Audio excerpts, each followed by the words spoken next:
فأنا ناصح لإخواني بالصدع بالحق تبيض وجوههم. السكوت في مسألة الحزبية يضرها، فاصدع بما تؤمر وأعرض عن المشركين. سلامي على دماج ورجالها والشيخ يحيى ودار العلم يا سعد بانيها. Bismillahirrahmanirrahim. Kita lanjutkan pembahasan dari Riyadhus Shalihin. Qala al-Imam An-Nawawi rahimahullahu taala,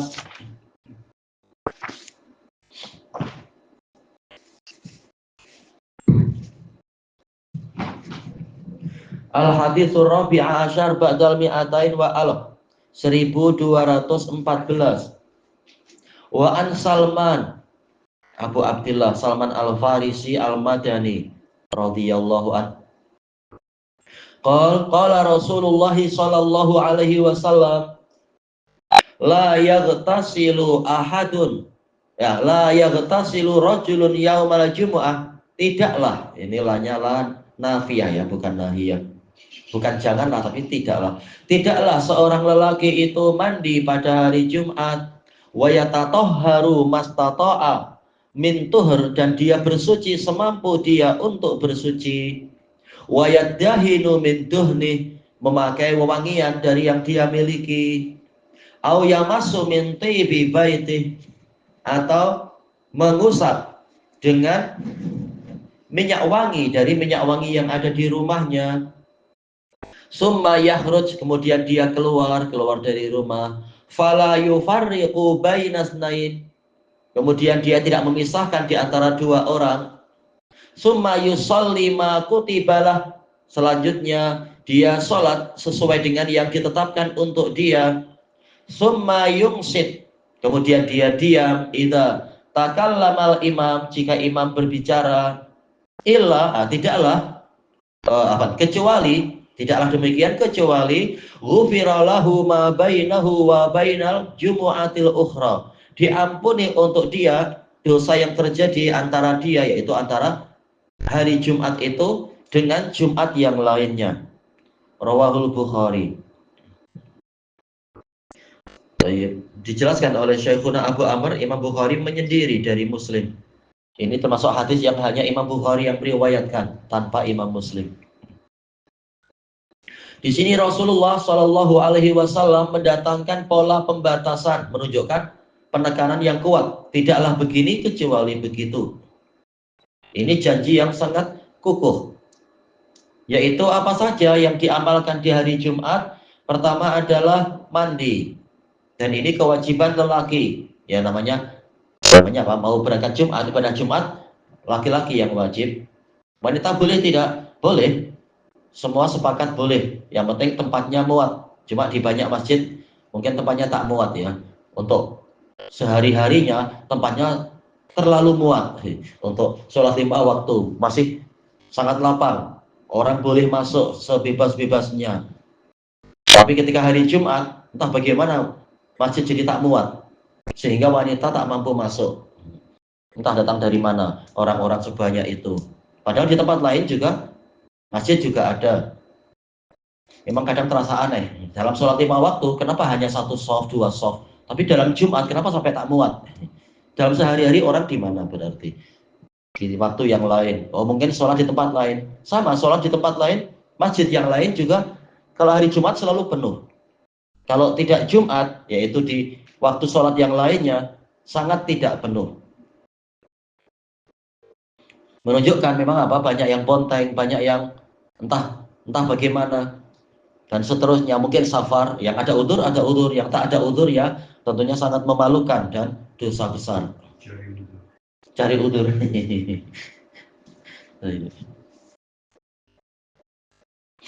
Jadi ini yang wajib adalah untuk yang lelaki. Bagaimana yang wanita? Yang wanita tidak wajib hari Jumat untuk mandi, tapi semuanya memang wajib mandi dalam 7 hari, dalam 1 pekan. Kalau dari saya bilang 1 pekan ya, itu wajib mandi dalam 1 hari. Sebagaimana dalam hadis yang diriwayatkan oleh Imam Muslim, wajib dalam 7 hari itu mandi walaupun sekali. Cuma untuk laki-laki hari Jumatnya wajib. Oh iya, kita tak sampai wajib pun, misalkan tidak diwajibkan, jelas sebaiknya mandi ya, nanti bau kalau 7 hari hanya mandi 1 kali. Yaumal Jumu'ah, mandi pada hari Jumat. Telah diperselisihkan oleh para ulama, apakah mandinya itu karena hari Jumat ataukah karena mendatangi ibadah Jumat. Nah, yang rajih adalah karena mendatangi ibadah Jumat. Maka setelah selesai sholat Jumat, kewajibannya telah berlalu. Orang yang tadi belum mandi ya, berdosa dia. Baik. Yang lain mengatakan tidak mengapa, walaupun menunggu menjelang maghrib pun tidak mengapa. Yang betul adalah itu madhab yang marjuh, yang keliru. Karena mandinya adalah untuk ibadah Jumatnya itu. Hari di mana orang berkumpul banyak agar tidak terganggu dengan bau-bau yang tidak sedap. Wa yatatoharu mastata'a min tuhur, dan dia bersuci dengan apa yang dia mampu dari kesucian. Ini menunjukkan antara mandi dengan kesucian di sini dipisahkan dari sisi hukumnya. Tapi apakah boleh kita menyatukan? Boleh. Yang Anda tahu semua ulama membolehkan, yaitu niatnya adalah mandi Jumat sekaligus raf'ul hadas, menghilangkan hadas. Maka itu baik. Kalau lupa semoga dimaafkan. Kalau dia memang sudah meniatkan ini mandi Jumat, semoga itu cukup. Tapi lebih selamatnya niatnya bukan sekedar niat mandi Jumat, tapi memang raf'ul hadas, agar hadas itu hilang. Bukan semata-mata karena memuliakan Jumat atau yang semacam itu, tetapi memang untuk biar hadas itu hilang. Makanya di sini Nabi menegaskan bukan sekedar mandi, tapi bersuci. Dipisahkan antara mandi dengan bersuci. Maka sebaiknya kita hadirkan di dalam mandi Jumat itu niatnya memang bersuci dari hadas selain najis. Kalau bersuci dari najis sudah hilang dengan sebab mandi tadi. Karena inti dari hilangnya najis itu adalah tatkala zatnya, rasa, bau dan warnanya hilang. Tanpa niat pun sudah sah. Masalah suci dari najis tanpa niat itu sudah sah. Misalkan apa, di baju kita ada najis.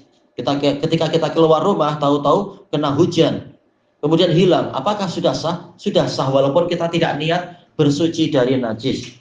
Menghilangkan najis itu tidak perlu niat, sebagaimana orang masuk ke bilik air untuk kencing kemudian istinja, atau mungkin untuk berak kemudian istinja tanpa ada niat ta'abudiyah, itu sudah sah, tidak masalah. Karena yang penting dalam masalah hilangnya najis adalah memang najisnya itu hilang dengan cara apapun, tanpa kita niatkan ataukah dengan kita niatkan, itu sudah sah.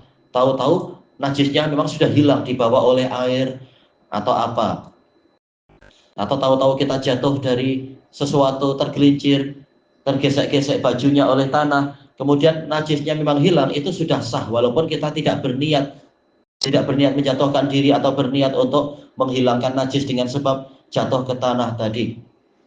Jadi dengan semata-mata mandi Jumat, kalau ternyata kita waktu itu semula terkena najis, itu sudah sah. Dalam artian kalau najis sudah hilang, zatnya hilang, rasa, bau, warna hilang, itu sudah sah, yaitu najisnya sudah hilang.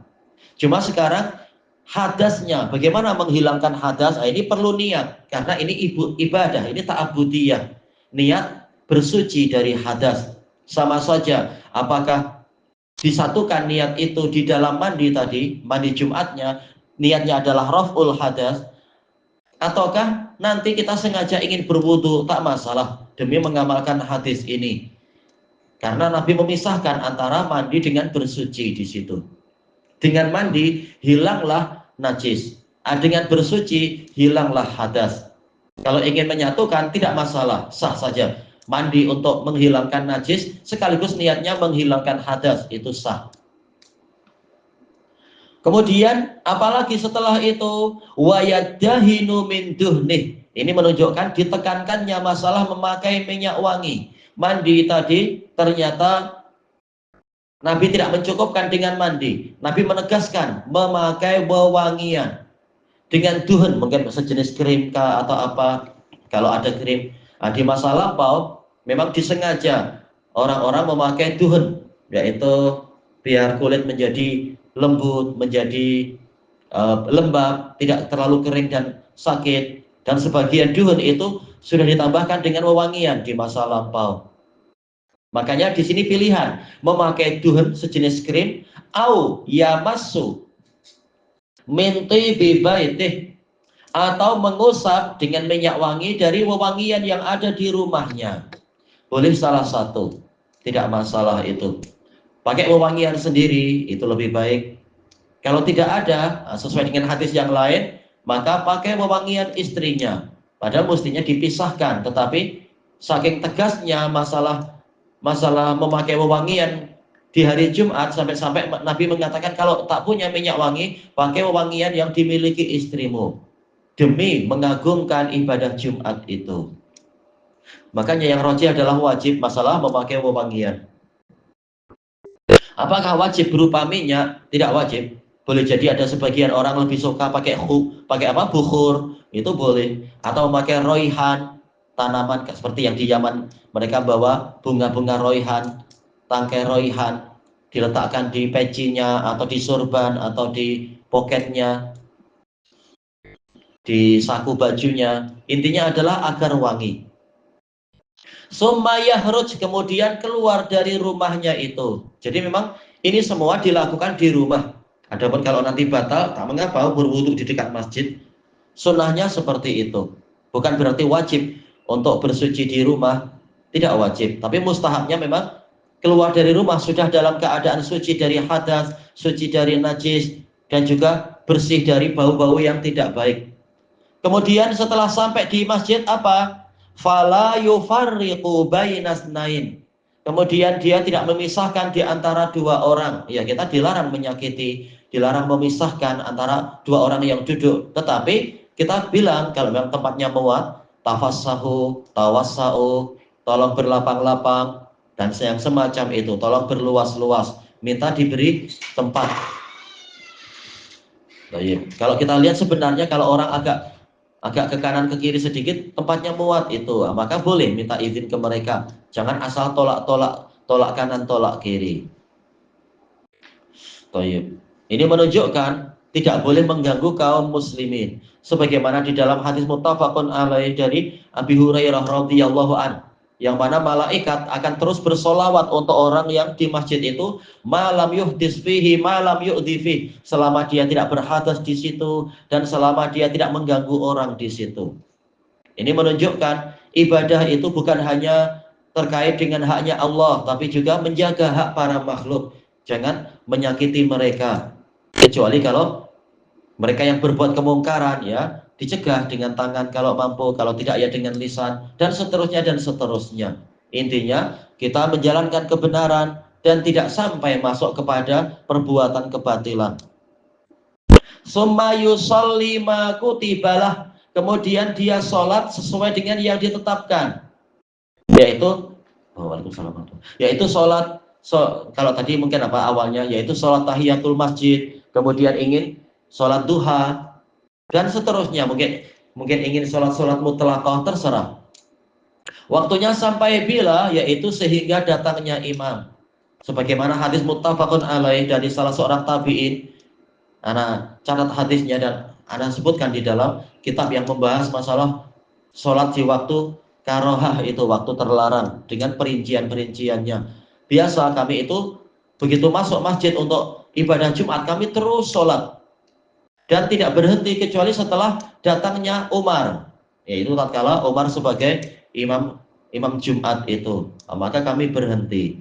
Menunjukkan untuk ibadah di hari Jumat, sholat sunnahnya itu masih terus berlangsung sehingga datangnya imam. Kalau biasanya begitu matahari tepat di tengah itu memang sudah haram, tetapi khusus untuk hari Jumat, dan ini yang dirajihkan oleh Imam Ibnu Rajab di dalam Fathul Bari beliau, waktunya boleh terus berlangsung sehingga datangnya imam. Jadi walaupun matahari tepat di tengah, untuk hari Jumat itu memang lain. Hikmahnya apa? Yaitu agar orang tidak bingung, ini waktunya, ini sudah masuk waktu zuhur belum? Karena kalau sudah masuk waktu zuhur, imam akan datang.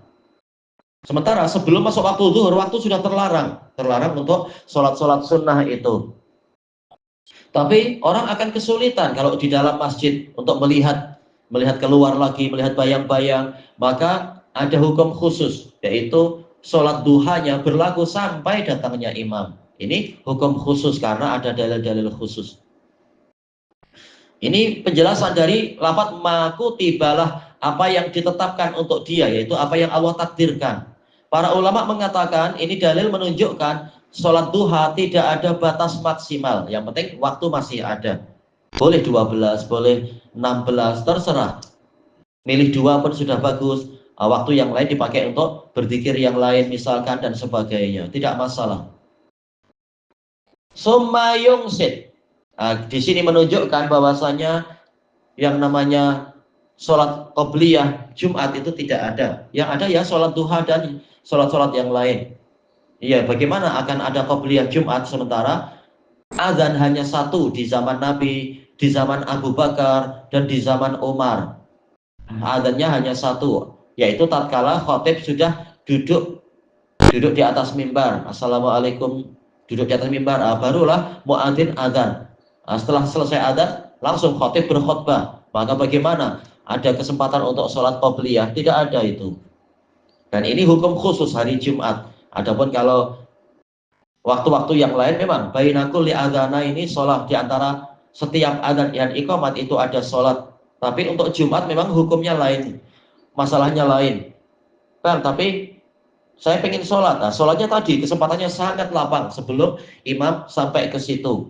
Terserah mau 24, mau 40 rakaat, terserah, tidak masalah itu.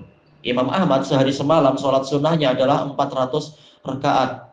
Imam Abdul Ghani Al-Maqdisi pengarang Umdatul Ahkam, sholat sunnahnya sehari semalam 600 rakaat. Yaitu kesempatan ada bagi orang yang ingin semampunya. Tapi ketika kesempatan tidak ada, jangan membuat bid'ah di situ. Malah ada sholat qobliyah dan sebagainya. Gara-gara apa? Ya ada kekeliruan ijtihad dari Utsman, yaitu mengadakan adzan yang mana Nabi, Abu Bakar dan Umar tidak mengadakannya selama berapa puluh tahun kan? Nabi 2 tahun, Nabi boleh dikatakan sejak sholat Jumat pertama hingga Nabi wafat 10 tahun. Kemudian Abu Bakar 2 tahun, 12 berarti. Kemudian Umar 12 tahun, berarti selama 24 tahun tak ada itu adzan pertama Jumat, kemudian baru adzan kedua, tidak ada. Makanya para ulama mengatakan ini ijma' qadim. Terbentuk ijma' qadim di zaman Nabi, Abu Bakar dan Umar. Utsman ijtihad dan keliru ijtihadnya. Makanya Ibnu Umar mengatakan ini adzan bid'ah ketika mendengar ada adzan pertama itu. Ibnu Umar mengatakan adzan bid'ah. Sebagaimana dalam Musannaf Ibnu Abi Syaibah, sanadnya sahih. Cuma intinya apa? Kalau ingin sholat yang banyak, hendaknya sebelum imam datang. Kesempatan banyak. Adapun setelah imam datang, maka bukan waktunya untuk sholat. Summa yungsitu idza takallamal imam. Apabila imam berbicara, hendaknya dia diam, bukan malah berdiri sholat. Banyak bicara dalam artian ya, sholat itu. Maka waktunya adalah waktu untuk diam mendengarkan khutbah. Bahkan Imam Ibnu Utsaimin, memang ini khilaf dalam masalah untuk orang yang baru masuk, terlambat dia, baru masuk, dan memang diperintahkan untuk sholat tahiyat. Cuma mana yang lebih penting ketika muadzin sedang azan? Apakah kita berdiri menunggu azan selesai sambil kita menjawab azan? Ataukah sebaiknya segera sholat agar kita nanti mendengarkan khutbah? Memang ini ulama berselisih pendapat. Adapun Imam Ibnu Utsaimin mengatakan sebaiknya segera sholat, karena termasuk kewajiban terbesar ibadah Jumat adalah mendengarkan khutbah. Sedangkan menjawab ucapan muadzin dalam keadaan kita sedang ada kewajibannya apa sih? Yaitu tahiyatul masjid, yang rajih memang wajib. Maka tidak sampai wajib untuk menjawab ucapan muadzin dalam keadaan kita sedang mestinya ada kewajiban sholat. Walaupun memang ini diperselisihkan, apakah menjawab azan itu mustahab atau wajib. Jumhur mengatakan mustahab. Tapi intinya lebih utama mendengar khutbahnya khatib daripada menjawab azannya muadzin. Apabila kita terlambat datang dan mestinya kita sholat tahiyatul masjid. Intinya adalah diam apabila khatib bicara. Ini menunjukkan, hadis ini terang-terang mengatakan kewajiban orang yang hadir ketika imam sedang berbicara adalah dia diam, bukan bicara dengan orang lain atau malah sholat. Kecuali kalau sangat terlambat, adzan pun sudah selesai, ya sudah, memang sholat dengan cepat, kemudian dengarkan khatibnya itu. Dan hadis ini juga menunjukkan sunnahnya adalah yang jadi imam sholat, dialah yang menjadi khatib. Yang menjadi khatib dalam khutbah, dialah yang menjadi imam di dalam sholat Jumat itu. Makanya Nabi mengatakan, idza takallamal imam, jika imam bicara. Dan ini adalah ijma' qadim. Di zaman Nabi tak ada Nabi yang khutbah, nanti imamnya lain atau dibalik. Demikian pula di zaman Abu Bakar, di zaman Umar, di zaman Utsman, di zaman Ali, dan di seluruh masa kekhilafahan Bani Umayyah. Untuk Bani Abbasiyah, anak tidak mendapatkan data. Tapi ini ijma' yang sangat lama berarti. Kekhilafahan Bani Umayyah itu 83 tahun. Ijma' para ulama semua. Imam adalah khatib, khatib adalah imam, tidak dipisah. Dipisah itu malah menjadi apa? Menyelisihi sunnah. Oh iya. Kemudian tidaklah dia mengerjakan itu kecuali ghufira lahu ma bainahu wa bainal jumu'atil ukhra. Diampuni untuk dia dosa antara dirinya, yaitu yang dia perbuat di Jumat itu hingga Jumat yang lainnya. Dan telah kita lewati tambahan riwayat yang menunjukkan luasnya rahmat Allah Ta'ala, yaitu ditambah dengan 3 hari, sebagaimana di dalam hadis Abi Hurairah yang diriwayatkan oleh Imam Muslim itu. Di nomor berapa yang kemarin itu? 1207. Tayyib. Hadis ini menunjukkan syarat-syarat mendapatkannya adalah ini, pengampunan. Apakah kalau ini tidak dipenuhi sebagiannya berarti dosa tidak diampuni? Tentunya bukan seperti itu. Hanya saja dosa itu boleh jadi diampuni sebagian, boleh jadi diampuni semua dosa-dosa kecil tadi itu. Mungkin diampuni setengah atau mungkin diampuni 3/4. Allah lebih tahu. Semakin lengkap syarat-syarat yang dipenuhi, maka semakin sempurna pula penghapusan dosa tersebut, yaitu dosa kecil. Adapun dosa besar memang dengan cara taubat. Kalau menghadap Allah dalam keadaan membawa dosa besar, maka amal-amal soleh ini ketika ditimbang insya Allah mampu untuk apa? Mengurangi dosa-dosa besar tadi. Sebagaimana yang dijelaskan oleh Imam Nawawi rahimahullah. Ilahuna wallahu a'lam.